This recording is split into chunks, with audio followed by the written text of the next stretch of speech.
پاکستان نے خطے میں امن کے قیام کے لیے بھرپور ثالثی کردار ادا کیا۔ پاکستان نے خطے میں امن کے لیے بے پناہ کاوشیں کی۔ وزیر اعظم شہباز شریف کی کابینہ اجلاس میں گفتگو، کہا کہ پاکستان نے ہمیشہ امن کو ترجیح دی۔ جنگ بندی کے دوران ایران کے وزیر خارجہ بادر اقچی پاکستان آئے، جہاں سیر حاصل اور مثبت گفتگو ہوئی۔ 11 اور 12 اپریل کو ایران اور امریکہ کے درمیان تقریباً 21 گھنٹے طویل مذاکرات ہوئے۔ پاکستان کی جانب سے نائب وزیر اعظم، فیلڈ مارشل اور دیگر حکام نے اہم کردار ادا کیا۔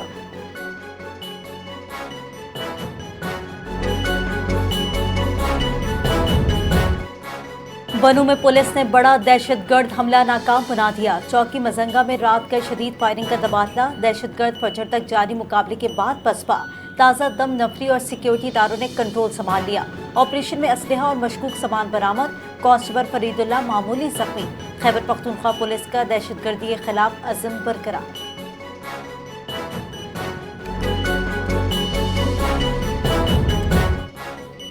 پاکستان میں بھارتی ریاستی دہشت گردی کے ناقابل تردید شواہد منظر عام پر آ گئے۔ فالس فلیگ آپریشن کے ذریعے پاکستان کو غیر مستحکم کرنے کا دعویٰ، بھارتی تربیت یافتہ دہشت گرد عبد المجید کی گرفتاری اور اس سے برآمد مواد نے پاکستان میں بھارتی ریاستی دہشت گردی کا پول کھول دیا۔ D G I S P R نے کہا کہ بھارت پاکستان میں دہشت گرد نیٹ ورکس کی سرپرستی کر رہا ہے۔ 7 دن گزرنے کے باوجود بھارت پاکستان پر لگائے گئے بے بنیاد الزامات کا ایک بھی ثبوت پیش کرنے میں ناکام رہا۔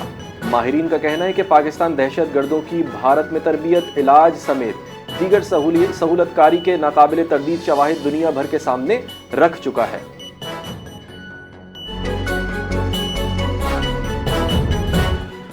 امریکی صدر ڈونلڈ ٹرمپ کی ایران کے خلاف طویل المدتی بحری ناکہ بندی کی ہدایت، ایرانی تیل برآمدات اور معیشت کو نشانہ بنانے کا فیصلہ۔ امریکی ناکہ بندی سے ایران کی سمندری تجارت متاثر، چابہار بندرگاہ پر جہازوں کی غیر معمولی تعداد۔ ایران نے امریکی اقدام کو سمندری قزاقی قرار دے دیا۔ اقوام متحدہ سے جہازوں کی رہائی کا مطالبہ، ایران کا UN سیکرٹری جنرل کو خط، امریکی ناکہ بندی کی مذمت۔ خط میں کہا کہ واشنگٹن کو ان اقدامات کے نتائج کی مکمل ذمہ داری اٹھانی ہوگی۔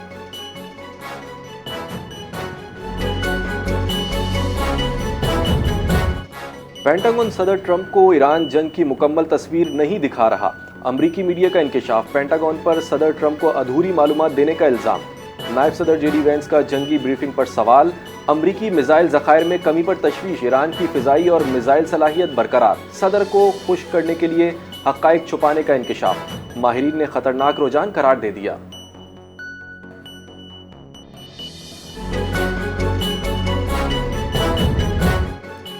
امریکہ کی ایران پر نئی پابندیاں عائد، 35 ادارے اور شخصیات پر پابندیاں لگا دی۔ امریکی محکمہ خزانہ کے مطابق ان اداروں اور شخصیات نے اربوں ڈالر تیل کی ترسیل میں کردار ادا کیا۔ اور FAC کے بینکوں کو وارننگ، آبۂ ہرمز سے جڑی ادائیگیوں پر نظر۔ چین کے صوبہ شیڈول کی ریفائنریز بھی زیر بحث۔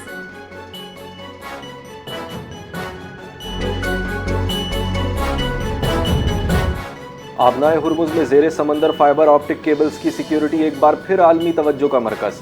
آبنائے ہرمز میں زیر سمندر کیبلز کو خطرات، ڈیجیٹل معیشت متاثر ہونے کا خدشہ، ایران نے خبردار کر دیا۔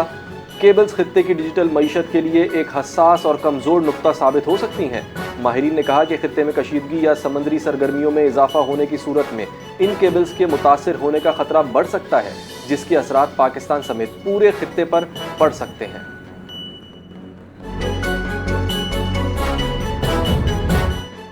پاکستان امریکہ اور ایران کے درمیان ثالثی کے کردار کے لیے پرعزم ہے۔ اسلام آباد خطے میں امن کے لیے اپنی کوششیں جاری رکھنے کا عزم رکھتا ہے۔ پاکستان کی اعلیٰ قیادت شٹل سفارتکاری میں سرگرم کردار ادا کر رہی ہے۔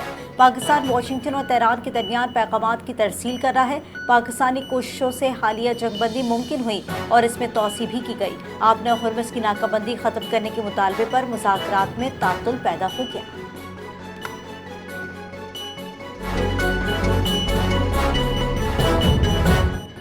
وزیر اعظم شہباز شریف مئی کے دوسرے ہفتے چین کا دورہ کریں گے۔ دو طرفہ تعلقات اور اقتصادی تعاون پر بات چیت ہوگی۔ سی پیک منصوبوں پر پیش رفت ایجنڈے کا اہم حصہ ہوگا۔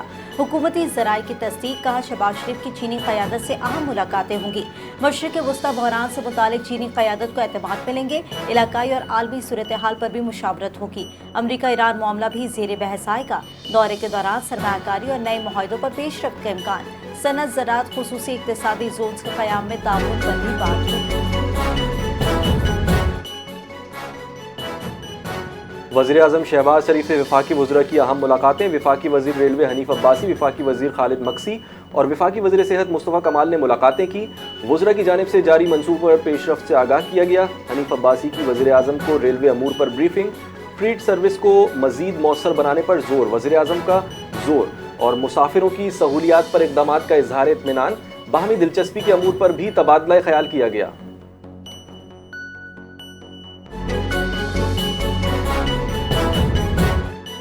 محسن نقوی کی زیر صدارت اسلام آباد میں اہم اجلاس جاری اور نئے عوامی منصوبوں کا تفصیلی جائزہ لیا گیا. سی ٹی اے کا تمام ریکارڈ ڈیجیٹلائز کرنے کا فیصلہ. 120 دن میں ڈیجیٹلائزیشن مکمل کرنے کی ہدایت کی گئی ہے. شہری آن لائن اپنی درخواستوں کا سٹیٹس چیک کر سکیں گے. غیر قانونی ہاؤسنگ سوسائٹیز کے خلاف سخت کارروائی کا اعلان.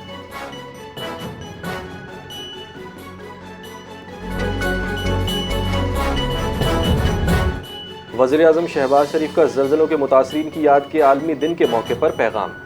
زلزلہ متاثرین سے عالمی یکجہتی کا اظہار. پیشگی وارننگ سسٹم اور مضبوط ڈھانچوں پر زور. وزیر اعظم نے کہا کہ پاکستان میں اکتوبر 2005 کا تباہ کن زلزلہ قومی یادداشت پر آج بھی نقش ہے. سانحہ قوم کی عزم اور حوصلے کی علامت ہے.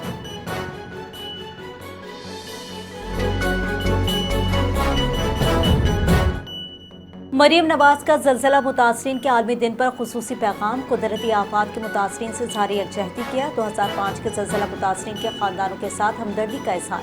پنجاب کو آفات کے مقابلے کے لیے مضبوط بنانے کے عزم کا اعادہ. مریم نواز نے انفراسٹرکچر منصوبہ بندی اور آگاہی کو ناگزیر قرار دیا.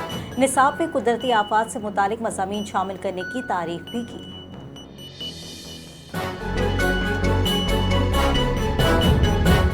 ڈیجیٹل پاکستان. وزیر اعظم شہباز شریف کا ویژن ہے. 2016 میں 3G اور 4G انٹرنیٹ لانچ کیا گیا. وفاقی وزیر آئی ٹی شزہ فاطمہ کا اسلام آباد میں تقریب سے خطاب. کہا کہ ایک ماہ قبل 5G اسپیکٹرم کی بولی کا عمل کامیابی سے مکمل ہوا. 5G سے ملک میں انٹرنیٹ کی اسپیڈ میں تیزی آئے گی.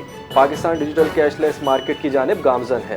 شہریوں کو انٹرنیٹ کی بہتر سہولیات فراہم کرنے پر عمل پیرا ہے. شعبہ صحت اور تعلیم میں بھی انٹرنیٹ کا اہم کردار ہے. نوجوانوں کو جدید ٹیکنالوجی سے لیس کر رہے ہیں.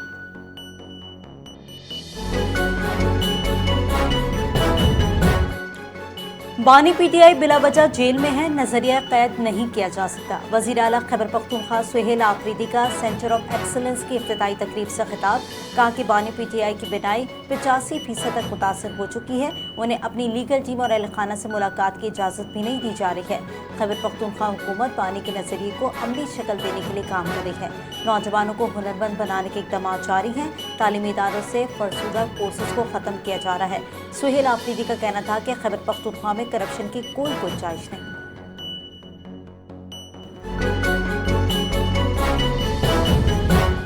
سندھ حکومت کا ٹرانسپورٹ نظام کو ڈیجیٹل بنانے کا بڑا فیصلہ. روٹ پرمٹس اور فٹنس سرٹیفکیٹ کی ڈیجیٹائزیشن کا حکم جاری. سینئر صوبائی وزیر سندھ شرجیل انعام میمن نے کہا کہ 30 جون تک مکمل ڈیجیٹائزیشن کی ڈیڈ لائن مقرر کی گئی ہے. تمام ٹرانسپورٹرز کو فوری رجسٹریشن کی ہدایت کر دی ہے. فیلڈ دفاتر کو روزانہ 1000 اندراجات مکمل کرنے کا ٹاسک دیا گیا ہے. 30 جون کے بعد مینول دستاویزات غیر مؤثر قرار دی جائیں گی.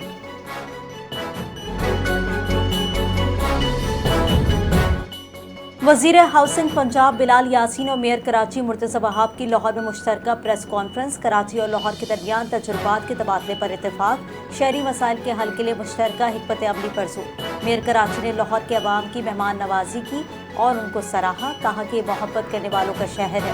انہوں نے وزیر ہاؤسنگ پنجاب کو کراچی آنے کی دعوت بھی دی تاکہ مزید قریبی تعاون کو فروغ دیا جا سکے.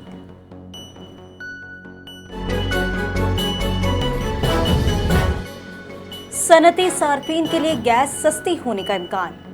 IMF کی گیس لیوی میں کمی کی اجازت. کیپچو پاور پلانٹس پر لیوی میں 30 سے 60% کمی متوقع. گیس لیوی کا نیا فارمولا منظور. ٹیرف اوسطاً بنیاد پر مقرر ہوگا. بجلی کی طلب کم ہونے پر لیوی دوبارہ بڑھانے کی شرط. رواں مالی سال لیوی سے 105 ارب روپے آمدن کا ہدف مقرر ہے.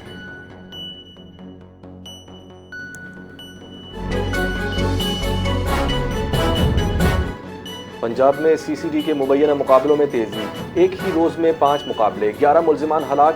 لاہور میں ڈیفنس اقبال ٹاؤن اور چونگ میں 6 ملزمان مارے گئے. شیخو پورہ میں فائرنگ کے تبادلے میں 3 اشتہاری ملزمان ہلاک.